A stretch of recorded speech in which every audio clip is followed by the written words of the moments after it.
برادران عزیز، آج جمعہ کا دن ہے، سید الایام ہے، رمضان کا مہینہ ہے، سید الشہور ہے، اور آخری جمعہ ہے رمضان المبارک کا۔ عام طور پر لوگ اسے الوداعی جمعہ سے یاد کرتے ہیں، گو شریعت نے ایسا کچھ کہا نہیں ہے، لیکن جمعہ کی اہمیت اپنی جگہ، مہینے کی اہمیت اپنی جگہ، اور جب آخری جمعہ ہو رمضان کی تو اس کی اہمیت اپنی جگہ، کیونکہ اس کے بعد سالوں انتظار کرنے پڑے گی رمضان کے جمعہ کے لیے۔ پھر کس کے نصیب میں جمعہ ہو یا نہ ہو، اس کا بھی ہمیں اور آپ کو علم نہیں۔ بہت سے لوگ پہلے بھی تھے اس رمضان کے جو اس امید پر تھے کہ رمضان آ جائے گا، اس کے جمعہ کے دن ملیں گے، جمعہ کی شامیں ملیں گی، جمعہ کی راتیں ملیں گی، شب قدر ملے گا، اعتکاف کرنے کو ملے گا، روزہ رکھنے کو ملے گا، تراویح پڑھنے کو ملے گی، بہت ساری چیزیں تھیں، بہت سارے آرزوئیں تھیں، بہت زیادہ خواہشیں تھیں، لیکن سب لے کر سینے میں دفن ہو گئے۔ ابھی میں نے آیت کریمہ پڑھی ہے، اللہ تبارک و تعالی ارشاد فرماتے ہیں مؤمنین کو مخاطب کر کر کہ اپنے آپ کو جہنم سے بچا لو، آگ سے بچا لو، اپنے آل و اولاد کو جہنم کی آگ سے بچا لو، جس کا ایندھن کون ہے؟ انسان ہے اور پتھر ہے۔ انسان کے ذریعے اسے سلگایا جائے گا، دہکایا جائے گا، اس کو بڑھایا جائے گا، اور پتھروں کے ذریعے وقودها الناس والحجارہ، اور فرمایا کہ ایسے فرشتے اس پر مسلط ہیں جو اللہ کی نافرمانی نہیں کرتے اور طاقت و قوت میں بھی زبردست ہیں، جو اللہ حکم کرتا ہے وہ بجا لاتے ہیں، وہ کر گزرتے ہیں۔ اس رمضان کے بارے میں آیا ہے کہ 4 چیز کرنے کے لیے اٹھتے بیٹھتے چلتے پھرتے صبح شام، گھر میں، مکان میں، دکان میں، راستے میں، سفر میں، حضر میں، جہاں بھی ہو، ہر وقت کلمہ زبان پر ہونی چاہیے، لا الہ الا اللہ، لا الہ الا اللہ، لا الہ الا اللہ کا بھی۔ دوسری چیز فرمائی کہ استغفار کثرت سے کرنی چاہیے، کہ استغفر اللہ استغفر اللہ۔ فرمایا جب نماز پڑھو یا قرآن پڑھو، تراویح پڑھو، روزہ رکھو، تو فرمایا کہ شکر بھی ادا کرو اور استغفار بھی کرتے رہا کرو۔ اس لیے شکر ادا کرنا ہے کہ اللہ نے اس نعمت کی قدر کرنے کی توفیق مرحمت فرمائی، قرآن پڑھنے کی توفیق مرحمت فرمائی، روزہ رکھنے کی توفیق مرحمت فرمائی، تراویح پڑھنے کی توفیق مرحمت فرمائی، صدقہ خیرات کرنے کی توفیق مرحمت فرمائی، غریبوں، یتیموں، بیواؤں، مسکینوں کی مدد کرنے کی توفیق مرحمت فرمائی۔ یہ اللہ کا شکر ہے۔ نہیں تو بہت سے لوگ وہ ہیں جسے کسی چیزوں کی توفیق نہیں ملی، وہ رمضان سے پہلے جو حالت میں تھے اسی حالت میں رمضان میں ہیں۔ رمضان کیسے آیا گزرنے کے قریب انہیں پتہ ہی نہیں چلتا۔ جو ان کی روٹین بنی ہوئی تھی کہ اٹھنا ہے 8 بجے، ناشتہ کرنا ہے، کام پہ چلے جانا ہے، یہ رمضان کا مہینہ گزر رہا ہے، آخری لمحے پہ بالکل کھڑا ہوا ہے، آج تک ان کا یہی عادت بنا ہوا ہے کہ وہ صبح اٹھتے 8-9 بجے، ناشتہ کرتے ہیں، کام پر نکل جاتے ہیں۔ تو جنہیں توفیق مل گئی وہ اللہ کا شکر ادا کریں گے۔ اور پھر اس کے بعد فرمایا استغفار کرنے کے لیے کثرت سے، اللہ سے پناہ مانگنے کے لیے وہ یوں کہ جس طریقے سے حق تھا اس طریقے سے ہم نہ کر سکے، اللہ معاف کرنا، پناہ مانگتے پھر کہ اللہ استغفر اللہ، اللہ سے پناہ مانگ رہے ہیں یہاں پر کہ جس طرح حق تھا نہیں کر سکے۔ اللہ کے حبیب اور صحابہ کرام، بزرگان دین، اسلاف نے جس طریقے سے اس کی قدر کی ہم نے نہ کی۔ تو آخری وقت ہے، ابھی تھوڑا سا وقت باقی ہے، چند دن باقی ہے. ہمیں چاہیے کہ آخری لمحے جو چل رہے ہیں، مغفرت کا جو اشرا چل رہا ہے، رو کر گر گرا کر اللہ سے الہ وزاری کر کر مانگ کر یہ اپنے آپ کو بخشوا لیں. مشہور حدیث ہے، بار بار سنتے ہیں. اللہ کے حبیب جناب نبی کریم صلی اللہ علیہ وسلم نے ارشاد فرمایا کہ رمضان کا مہینہ گزر جائے اور انسان اپنی مغفرت نہ کروا پائے، وہ بڑا بدبخت ہے، بڑا بد نصیب ہے. کہ رمضان کا مہینہ وہ ہے جس میں اللہ بہانہ ڈھونڈتے ہیں، بہانے سے معاف فرماتے ہیں.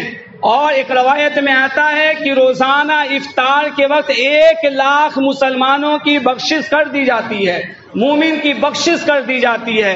یہ تعداد ہمیں اور آپ کے عقل میں سمجھانے کے لیے ہے، ورنہ اس سے کہیں زیادہ.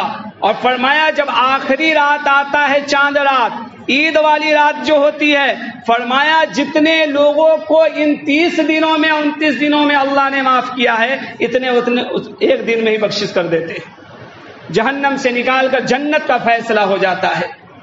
اگر اتنی مغفرت میں لگ بھگ 3 کروڑ آدمی، اگر اتنے لوگوں میں، اور پھر ادھر سے اتنے لوگ ہر دن 6 کروڑ، اگر اس میں بھی ہمارا نام نہیں آیا تو کتنے بدبخت ہیں، کتنے بد نصیب ہیں. یہ اللہ بہانہ ڈھونڈتا ہے کہ ایک سجدہ، ایک رکعت، ایک دن کی تراویح، ایک صدقہ خیرات، ایک نماز تو کچھ ایسا کیا ہو جو میری رضا کے لیے ہو، دنیا اس میں نہ ہو، اس کی وجہ سے میں اسے معاف کر دوں گا. آپ جہنم کا اندازہ نہیں لگاتے. مفتی عبدالرؤوف صاحب کی کتاب میں نے پڑھی اصلاحی بیان میں کہ جہنم کے تذکرے کے بارے میں فرماتے ہیں کہ جہنم کا جو سب سے ہلکا عذاب ہوگا، حدیث میں آتا ہے کہ وہ جہنمی جہنم میں نہیں ہوگا، بلکہ جہنم کے آگ کے 2 جوتے بنائے جائیں گے اور اسے پہنا دیا جائے گا. وہ جوتا جب پہنے گا تو اس کے سر جو ہے ہانڈی کی طرح ابلے گا، جس طرح پانی ابلتا ہے، کھد کھد آواز آتی ہے، اس طریقے سے آوازیں آئیں گی اور اتنی زور کی آواز ہوگی کہ آس پڑوس کے تمام لوگ اسے سنیں گے. کتنی سخت ہے. یہ جہنم میں نہیں ہے، جہنم سے باہر ہے. صرف جہنم کی 2 جوتی پہنائی جا رہی ہے، 2 جوتے کا یہ حشر ہے. تو جو شخص پورے جہنم میں ہوگا یا ٹخنے اور گھٹنے کے ساتھ ہوگا، اس کا کیا عالم ہوگا.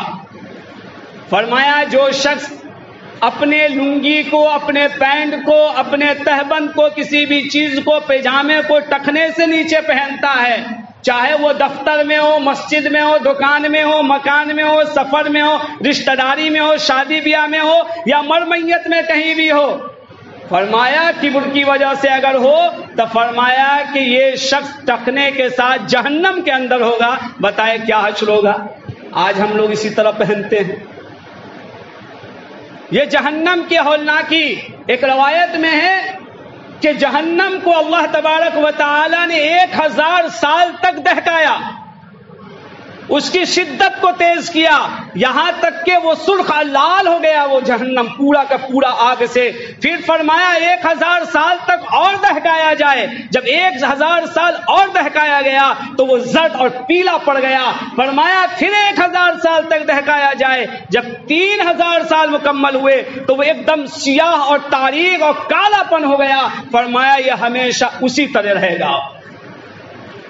اتنی شدت ہے، اتنی شدت ہے، اتنی سختی ہے اس جہنم میں. اللہ کے حبیب فرماتے ہیں اس مہینے میں 2 چیزیں اور مانگو. ایک کلمہ پڑھنا ہے، استغفار کرنا ہے، اور 2 چیزیں مانگنی ہے اللہ سے جو تمہارے فائدے کی ہیں. ایک جنت طلب کرو اور جہنم سے پناہ مانگو. کہ جہنم کی سختی کو، جہنم کی شدت کو اللہ کے حبیب جناب نبی کریم صلی اللہ علیہ وسلم نے دیکھا ہے. جو دیکھ کر بیان کر سکتے ہیں وہ ہم اندازہ نہیں لگا سکتے. آج ہم نے قبر کے عذاب کو، جہنم کے عذاب کو، وہاں کی ہولناکیوں کو، وہاں کی شدت کو بھول چکے ہیں. ہمیں لگتا ہے یہ سب چیزیں ہے ہی نہیں. جو مر جاتے ہیں بس انہیں پتہ چلتا ہے. اتنی زیادہ سختی ہے، اتنی زیادہ سختی ہے اس کے اندر، ہمیں پناہ مانگنے کی ضرورت ہے۔ اس کا اندازہ ایک روایت سے لگائیے کہ ایک مرتبہ جبرائیل علیہ السلام کو اللہ تبارک و تعالی نے فرمایا جاؤ جہنم میں اور وہاں سے کچھ آگ لے کر آؤ، جو آدم ہیں ہمارے وہ جو دنیا میں جائیں گے اس سے وہ کھانا وغیرہ پکائیں گے، لکڑیاں جلائیں گے، آگ ان کے کام آئے گی۔ جبرائیل علیہ السلام پہنچتے ہیں جہنم میں دروازہ پر اور جا کر کہتے ہیں کچھ آگ دے دیجئے آدم کے واسطے تاکہ دنیا میں وہ کچھ اس سے کام کر سکے۔ فرمایا کتنی دے دوں؟ کہا کہ بس کھجور جتنی بڑی ہوتی ہے اتنی ہی دے دیجئے، چھہارے کی مقدار۔ فرمایا اگر اتنی آگ اس دنیا میں لے گئے تو ساتوں زمین و آسمان اس کی شدت سے پگھل جائیں گے، باقی نہیں بچے گا کوئی چیز۔ فرمایا اتنی تپش، اتنی شدت، اتنا سخت؟ فرمایا کہ ایک گٹھلی کے برابر دے دیجئے۔ کہا اگر گٹھلی کے برابر بھی لے گئے تو آسمان سے کبھی زمین پر ایک قطرہ بارش کا نہ برسے، کبھی سبزہ نہ اگے، کبھی ہریالی نہ آئے، اتنی تپش ہے۔ فرمایا کہ اب کیا کریں؟ اللہ تبارک و تعالیٰ کے پاس پہنچتے ہیں، اللہ تبارک و تعالیٰ سے عرض کرتے ہیں۔ اللہ تبارک و تعالیٰ کہتے ہیں کہ جاؤ ایک ذرہ کے برابر لے آؤ، ایک رائی کے دانے کے برابر، ایک ذرے کے برابر وہ لے کر آتے ہیں آدم علیہ السلام کے پاس، اور دنیا میں جو اس میں سب سے اونچی پہاڑ ہے اس کی چوٹیوں پر اس کو رکھ دیا جاتا ہے۔ اس کی تپش اس وقت بھی اتنی زیادہ ہوتی ہے، حالانکہ لانے کے بعد 70 مرتبہ نہر میں گوتا دیا جاتا ہے، اس آگ کو ٹھنڈا کیا جاتا ہے، اور جب آگ ٹھنڈا ہو جاتا ہے اس کے بعد جا کر اس پہاڑ پر رکھا جاتا ہے۔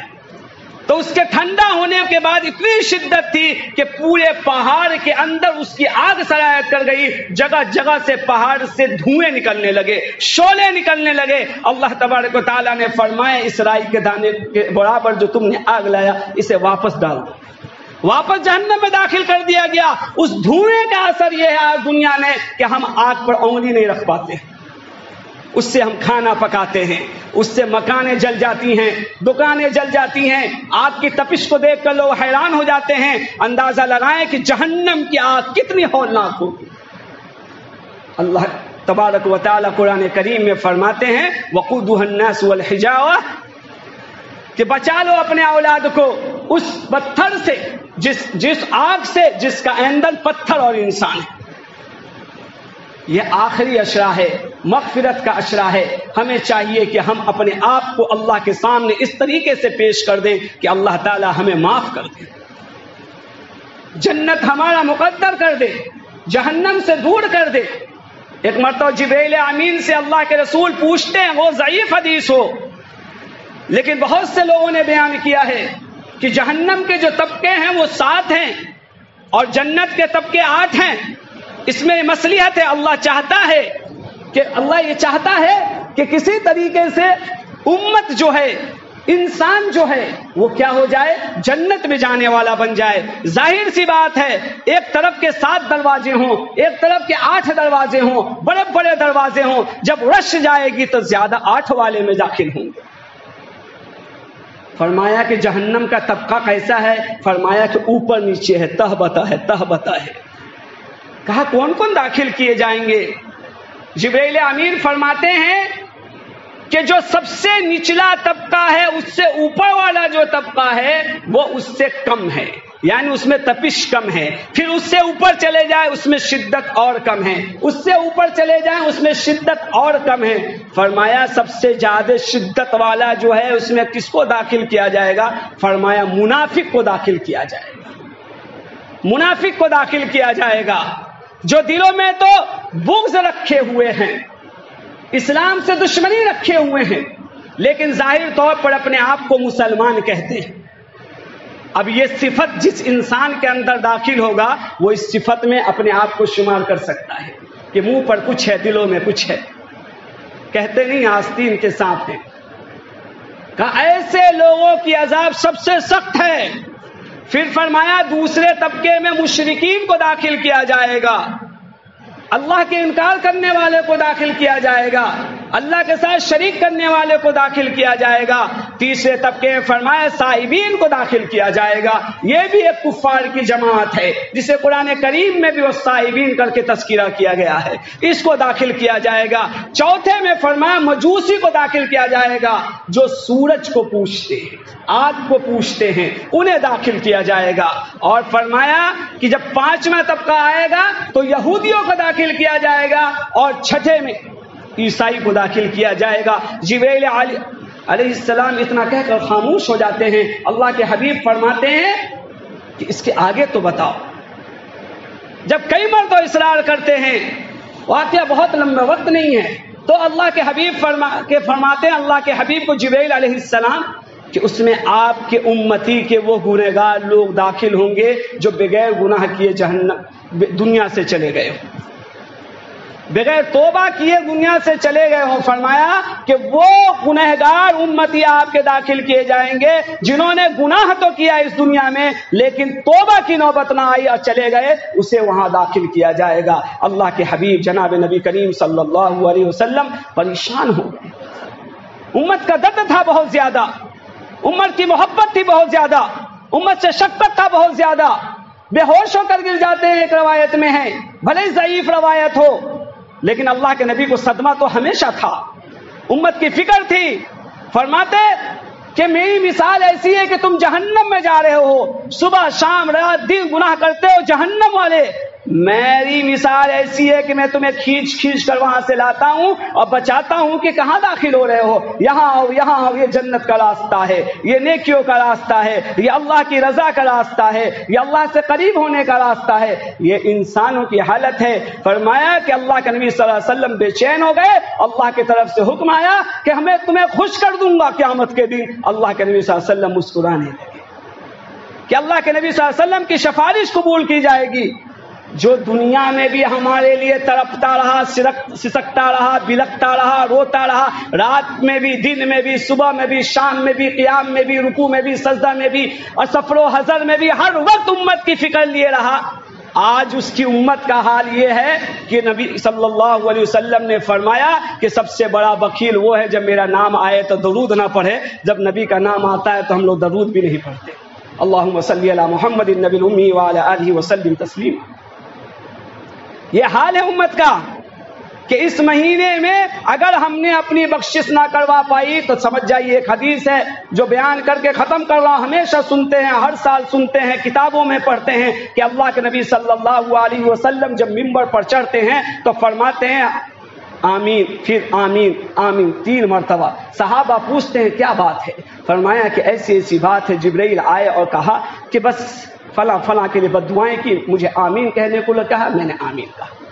کہا کس کے کہا ہلاک ہو جائے وہ شخص جس کے والدین یا ان میں سے کوئی ایک بھی زندہ ہو ماں باپ میں سے اور ان کی اس حد تک خدمت نہ کرے کہ اپنے کو جنت کا مستحق نہ بن جائے. فرمایا ہلاک ہو جائے. آج کے والدین کا ہم کتنی خدمت کرتے ہیں, آپ دیکھ لیجئے. دعا کون کر رہے ہیں؟ جبرائیل, جو عرشیوں کے سردار ہیں, فرشتوں کے سردار ہیں, طاقت و قوت میں اتنے ہیں کہ اللہ کے حبیب فرماتے ہیں ایک مرتبہ جب اصلی شکل میں دیکھا تو 600 بازو تھے ان کے اور پورے آسمان کو ڈھکے ہوئے تھے. اتنا طاقتور زبردست اللہ کے قریب رہنے والے جبرائیل امین جس کو قدس کا لقب ملا ہے, وہ کیا کہہ رہے ہیں؟ بد دعا کر رہے ہیں شخص کے لیے. اور آمین کہنے والا کون؟ انبیاء کا سردار, جن و انس کا سردار, جس کی وجہ سے کائنات کو بنایا گیا ہے, جو فرشتوں کے بھی سردار. اللہ کے بعد کسی کا مقام ہے تو نبی اکرم شفیع اعظم کا مقام ہے, وہ اس پر انبیاء دعا آمین کہہ رہے ہیں. اور دن کون سا ہے؟ جمعہ کا دن ہے. مہینہ کون سا ہے؟ رمضان کا مہینہ ہے. اور جگہ کون سی ہے؟ مسجد ہے. اور مسجد بھی کون سی ہے؟ مسجد نبوی ہے. اور کون سا منبر ہے؟ حضور صلی اللہ علیہ وسلم کا منبر ہے, جس کے بارے میں کہا گیا کہ جنت کے ٹکڑوں میں سے ایک ٹکڑا ہے.